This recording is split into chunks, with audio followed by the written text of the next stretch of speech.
જય શ્રી કૃષ્ણ દર્શક મિત્રો, મારી યુટ્યુબ ચેનલ અમૃતવાણીમાં આપ સૌનું હાર્દિક સ્વાગત છે। આજે આપણે આ વિડીયોમાં સાંભળીશું વિષ્ણુ પુરાણ અંશ બીજો। શા માટે સાંભળવા જોઈએ પુરાણ કથા? પુરાણ કથા સાંભળવાથી ધર્મ, અર્થ, કામ અને મોક્ષની પ્રાપ્તિ થાય છે। પુરાણો આપણને અત્યારે જૂના સમયની એક સંસ્કારી મહાન પ્રજા તરીકે દુનિયામાં ગૌરવશીલ બનાવે છે। પુરાણો પ્રજાની પાઠશાળા છે અને આપણી સંસ્કૃતિ નાશ ન પામે એ રીતે આપણને એક પ્રજા તરીકે ધાર્મિક તથા નૈતિક બંધનથી એકત્રિત રાખે છે। રામ અને યુધિષ્ઠિર આદિ રાજાઓના ચરિત્રો આપણને રાજ્યકર્તાઓને પ્રજાપાલનનો ધર્મ શીખવે છે। શર્મિષ્ઠા જેવી બાળકીના ચરિત્રો રાજ્યના હિત માટે ત્યાગ શીખવે છે।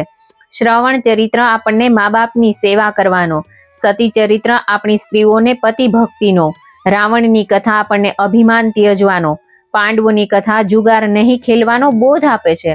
પુરાણો આપણને શ્રેષ્ઠ માર્ગો બતાવે છે અને આપણા જીવનમાં ઉચ્ચ સંસ્કારોનું નિરંતર પોષણ કરે છે।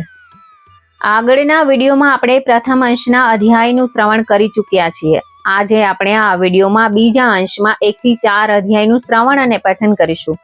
જો આપને મારો વિડીયો પસંદ આવે તો ચેનલને લાઇક, શેર અને સબસ્ક્રાઇબ કરો, જેથી નવા આવનારા વિડીયોના નોટિફિકેશન તમને મળતા રહે અને મારા વિડીયો આપ સુધી તુરંત પહોંચી શકે।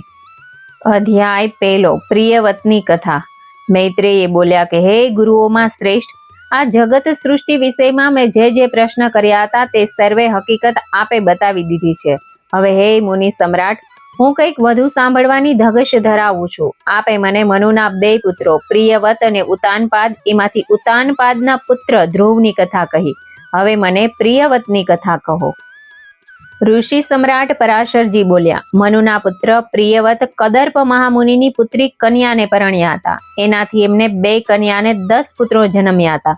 પ્રિયવતના 10 પુત્રો અગ્નિધ્ર, અગ્નિબાહ, વૈશ્યમાન, ધૃતિમાન, મેઘા, મેઘાતિથિ, ભવ્ય, અવન, પુત્ર અને જ્યોતિષમાન હતા।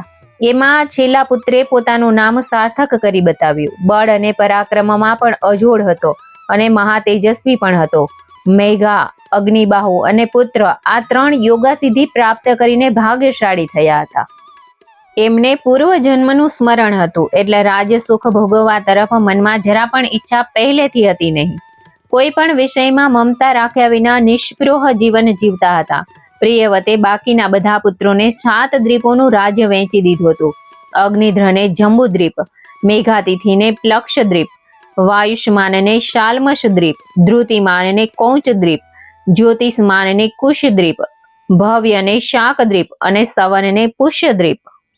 હે મૈત્રેય, પહેલા પુત્ર અગ્નિદ્રયને 9 પુત્ર હતા। તે 9 પ્રજાપતિ સમાન તેજવાન અને પ્રતાપમાં આગળ પડતા હતા।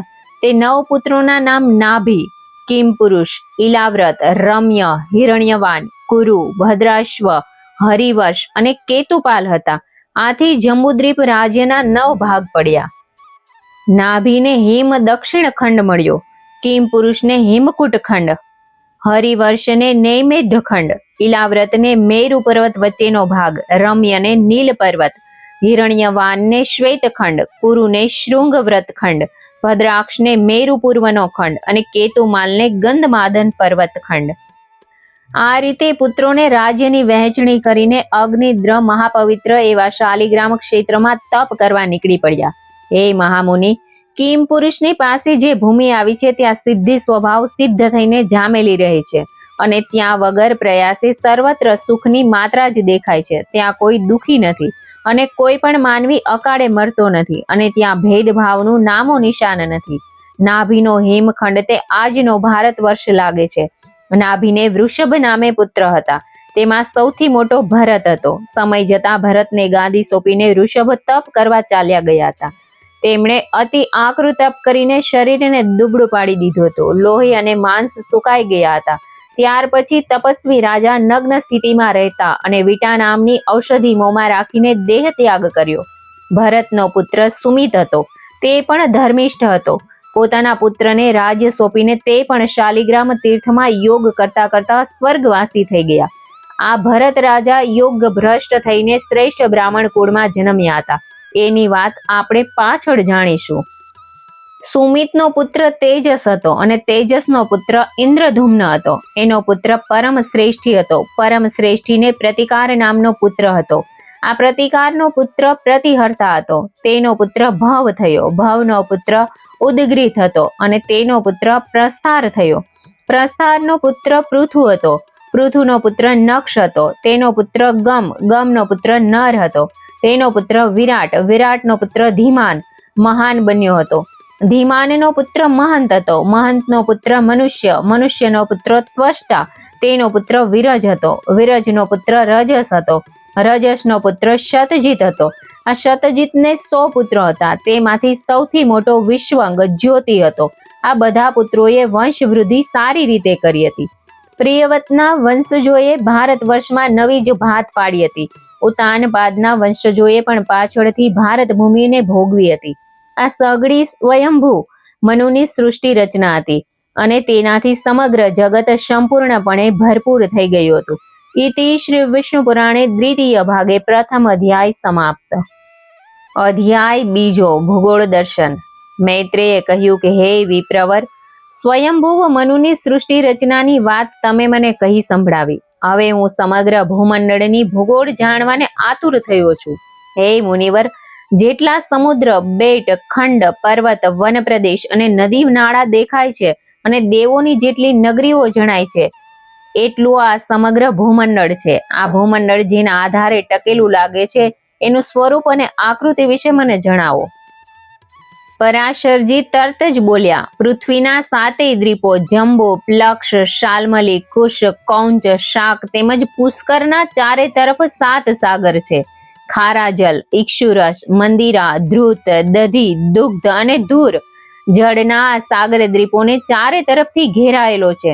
આ દ્વીપોની વચ્ચે જ જંબુદ્વીપ આવેલો છે. જંબુદ્વીપની વચ્ચે 84,000 યોજન ઊંચો અને વિશાળ સુમેરુ પર્વત આવેલો છે, જે લગભગ 16,000 યોજન ઊંડો અને 32,000 યોજન પહોળો પણ છે.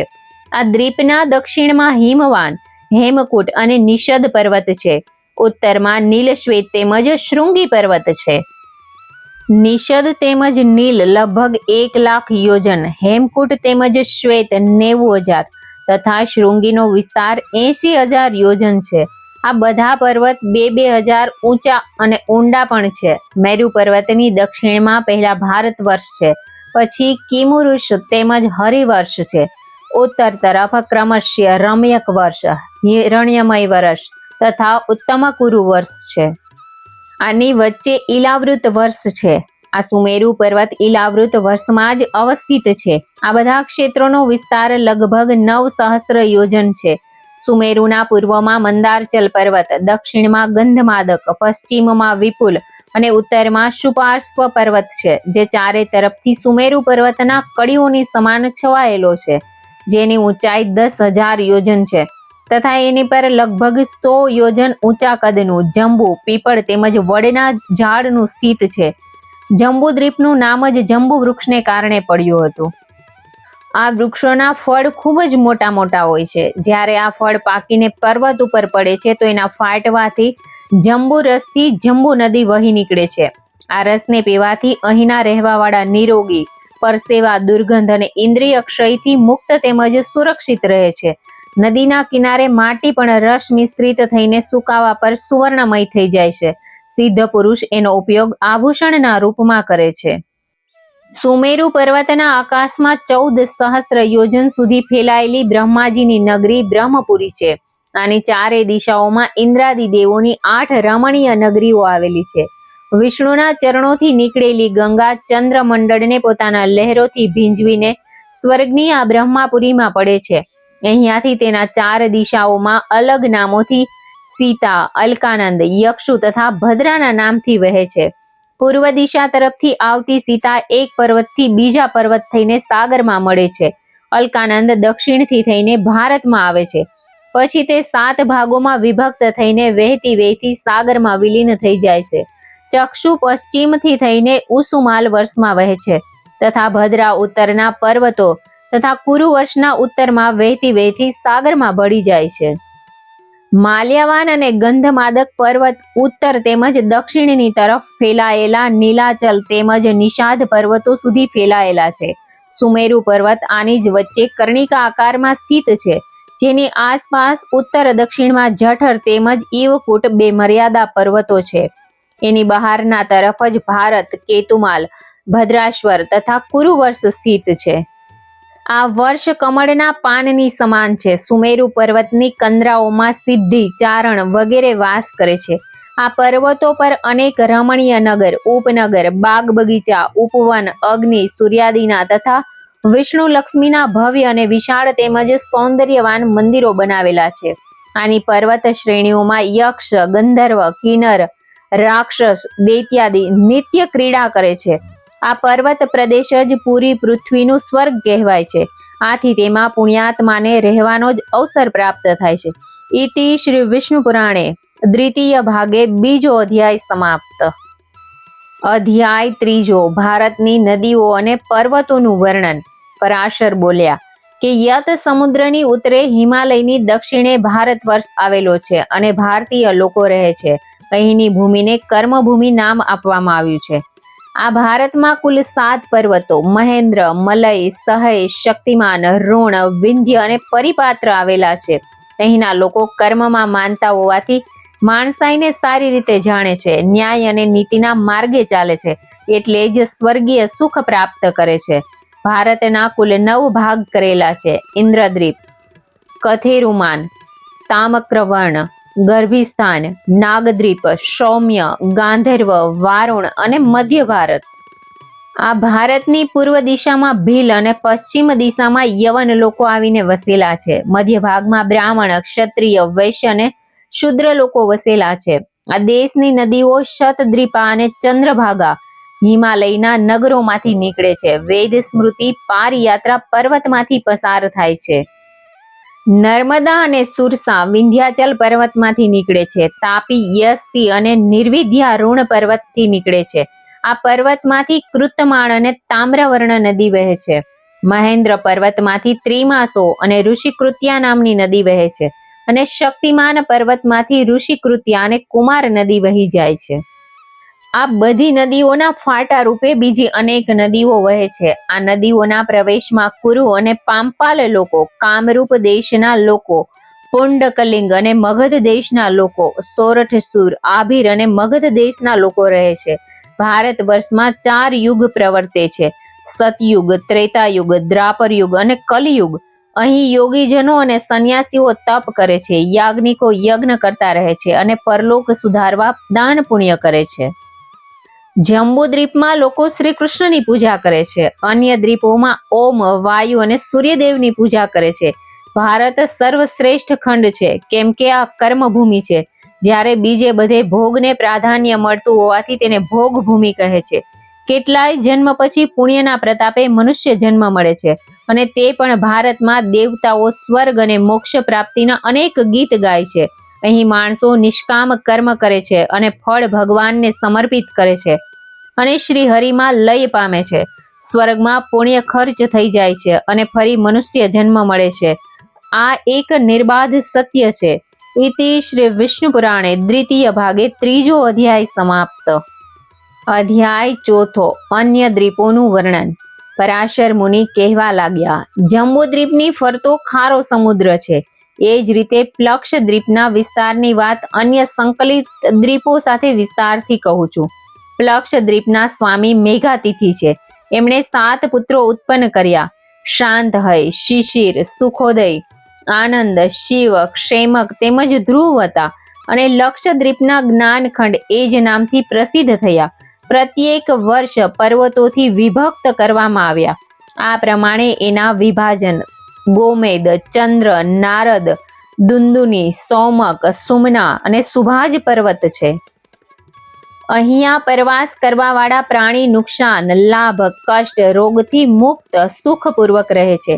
આ 7 પર્વતોથી 7 વર્ષોમાં વહેવાવાળી 7 નદીઓ નીકળે છે, જેને અનુત્પલા, શિખી, વિપાશા, ત્રિવિદા, અલકાનંદ, અમૃતા, શુક્રતાના નામથી ઓળખવામાં આવે છે. પ્લક્ષદ્વીપના વર્ષોમાં યુગની કોઈ દશા નથી. અહીંયાનો સમય હંમેશા જ ત્રેતાના સમાન રહે છે, પણ અહીંયા વર્ણ અવસ્થા જરૂર છે, જેના પાલનથી અહીંયા પ્રાણી દ્વેષ મુક્ત રહીને 5000 વર્ષનું આયુષ્ય ભોગવે છે. શ્રી હરિનું અહીં સોન રૂપમાં ભજન પૂજન કરવામાં આવે છે. બ્રાહ્મણ, ક્ષત્રિય, વૈશ્ય અને શૂદ્રનું આ ચતુર્વર્ણ પ્લક્ષદ્વીપ આર્યક, કુરુર, વિદિશ્ય અને ભાવિ જાતિઓના દ્વીપના નામથી મનાવવામાં આવે છે. આ દ્વીપનું નામ પણ પ્લક્ષ નામવાળા વિશાળકાય વૃક્ષના નામ ઉપરથી પાડવામાં આવ્યું છે. આ દ્વીપ પોતાના જ સમાન આકારવાળા ઇક્ષુરખના સમુદ્રથી ઘેરાયેલું રહે છે. આલ્મ દ્વીપના અધિપતિ મહાવીર વયુષ્માનના 7 પુત્રોના નામ પણ 7 વર્ષ બોલાવવામાં આવે છે, જેને શ્વેત વર્ષ, હરિત વર્ષ, અમૃત વર્ષ, રોહિત વર્ષ, વૈદુત વર્ષ, માનસ વર્ષ, શુભમ વર્ષ કહે છે. જ્યોતિષમાન કૃષ્ણદ્વીપના અધિપતિ છે. એના 7 પુત્રોના નામથી જ દ્વીપના 7 વર્ષો બોલાવવામાં આવે છે, જેને ઉદિભદ, વેણુમાન, વૈરથ, લંબન, ધ્રુષી, પ્રભાકર અને કપિલ વર્ષ કહેવામાં આવે છે. આના વિભાજિત કરવાવાળા આ 7 પર્વત છે: વિદ્રમ, હેમશૈલ, ધૃતિમાન, પુણ્યવાન, કુશેશ્રય, હરિ અને મંદારચલ. આ પર્વતોથી 7 નદીઓ નીકળે છે. આ છે ધૃતપાયા, શિવા, પવિત્રા, સમતિ, વિદ્યુત, અમ્મા અને મહી. કુશનું ઝાડ હોવાને કારણે જ આનું નામ કુશદ્વીપ પડ્યું છે.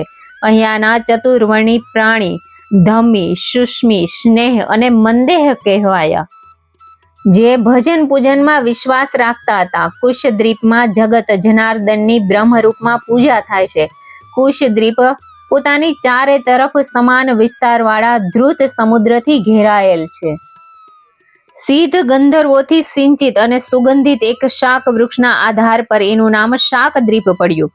અહીંના ચતુર્વર્ણી પ્રાણી ક્રમશઃ બગુ, માગધ, માનસ અને મંદક કહેવામાં આવે છે. અહીં ભગવાન વિષ્ણુની પૂજા સૂર્યના રૂપમાં કરાય છે. આ શાકદ્વીપને એની જ સમાન આકારવાળા ક્ષીરસાગરે ઘેરી લીધું છે, તથા સાગર પોતાનાથી બમણા આકારના પુષ્પદ્વીપથી ઘેરાયેલા છે. પુષ્પદ્વીપ શાકદ્વીપથી બમણા વિસ્તારવાળો છે. આ દ્વીપના સ્વામી મહારાજ સેવનના 2 જ પુત્રો હતા, મહાવીર અને ઘાતકી. એમના નામ અનુસાર અહીંયા 2 જ વર્ષ છે. એની વચ્ચે 53 માનસોતર નામનો પર્વત છે, જેની ઊંચાઈ અને પહોળાઈ 50,000 સહસ્ત્ર યોજન છે. આ બંને વર્ષને વિભાજિત કરે છે. આ પર્વતની બહારની તરફ મહાવીર વર્ષ છે અને મંદિરની તરફ ઘાતકી વર્ષ. આ બંને વર્ષના લોકોની આયુ 10,000 વર્ષની છે.